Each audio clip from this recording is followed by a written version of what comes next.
చంద్రశేఖరరావు గారు ఏ రకంగా తెలంగాణకు అన్యాయం చేసిండ్రు, ఉద్దేశపూర్వకంగా చేసిండ్రా, నిర్లక్ష్యంగా చేసిండ్రా, సమాచార లోప భూయిష్ట సమాచారంతో చేసిండ్రా, అతన్ని ఎవరైనా ఆనాటి సాగునీటి శాఖ మంత్రి ఏమన్నా తప్పుదోవ పట్టించిండా, ఏం జరిగిందో నాకు తెలియదు. వారు ఈరోజు సభకు వచ్చి ఉంటే వారిని అడుగుదాం అనుకున్నా అధ్యక్ష.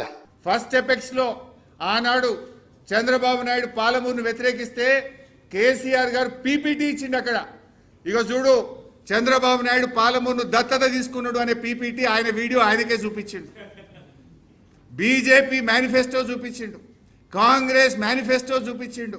ప్రధానమంత్రి మహబూబ్ నగర్కి వచ్చి పాలమూరు ప్రాజెక్టుకు అనుమతులు ఇస్తా అని ప్రధానమంత్రి మాట్లాడిన వీడియో చూపించి బీజేపీ ఒప్పుకున్నది, కాంగ్రెస్ ఒప్పుకున్నది, తెలుగుదేశం ఒప్పుకున్నది, ఎట్లాప్తారు పాలమూరు అని చంద్రబాబు నాయుడు ముఖం మీద బల్లగుద్ది ఫస్ట్ ఎపెక్స్ కౌన్సిల్లో మాట్లాడింది. సెకండ్ ఎపెక్స్ కౌన్సిల్ మీటింగ్లో బిడ్డను పోతిరెడ్డిపడి ఆపకపోతే ఆలంపూర్ దగ్గర నేను బ్యారేజ్ కట్టి నీళ్లు గుంజుతాని మీటింగ్లో చెప్పడమే కాదు, కేసీఆర్ గారు క్యాబినెట్లో పెట్టిండు, ఆమోదించిండు, జీవో కూడా దీని మీద ఇచ్చి అంత గట్టిగా నిక్కచ్చిగా తెలంగాణకు నీళ్ల కోసం పోరాడిన నాయకుడు కేసీఆర్. ఎవడన్నా మెడ మీద తలకాయ ఉన్నోడు కేసీఆర్ గారు తెలంగాణకు నీళ్ళలో అన్యాయం చేస్తుంటే నమ్ముతాడే?